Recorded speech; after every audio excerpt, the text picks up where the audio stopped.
Okay, so let's see how this is going to work. So I created this new YouTube channel just for us to follow our Fantasy Premier League.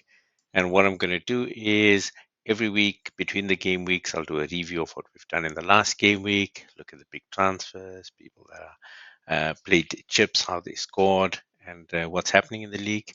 We also have a look at what's happening on the new game week. So anyone injured, suspension, notify of double game weeks, some transfer news, etc.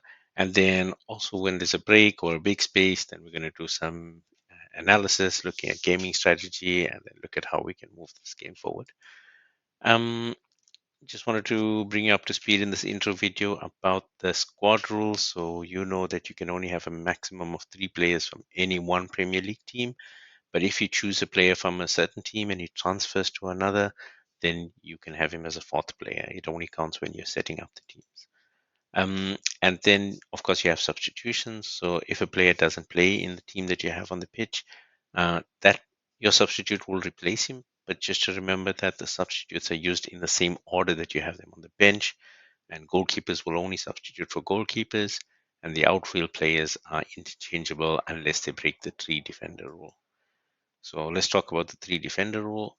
This is your squad will have to have always a minimum of 3 defenders, and no other substitutions will be made if it results in less than 3 defenders being on your squad. So let's talk a little bit more about transfers. So when players are transferred, their transfer value changes throughout the season. If they start scoring well, it goes up. If they do poorly, it goes down. Based on that, you will gain or lose money on your team. When you transfer a player out of your squad, you will lose a certain sell-on fee based on their value at that time. You have free transfers. In every game week, you're allowed 1 free transfer, meaning that you can replace any player in your squad with another, providing you have enough funds available.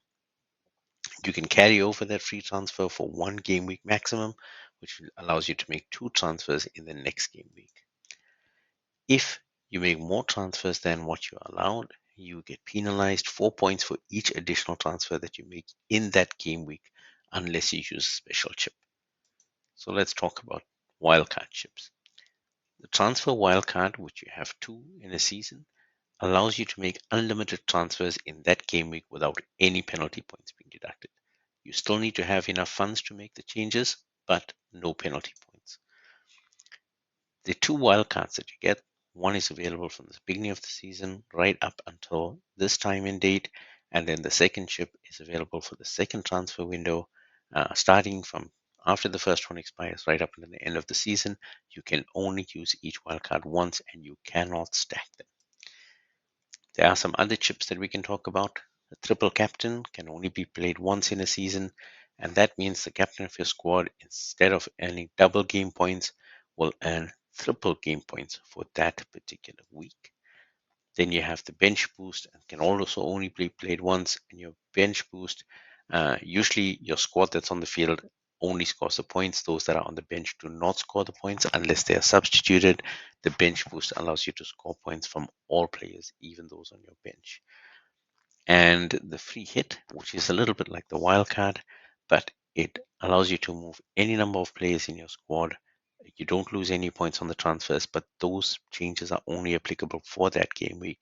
You don't lose any money, you don't gain any money, and the next week your squad will return to the previous setup. Here's a quick list of all the points that you can gain. So these are how all your players can gain points while playing in the league. We'll look at that more as the game weeks go past, but it's more important for you to understand that there's a number of different things that your players can do that will give them points. Um, and then we're going to look at, this is the QR code if you want to join our league. So looking forward to have you there and posting more videos. But otherwise, hope you enjoyed this and hope that you are enjoying our league.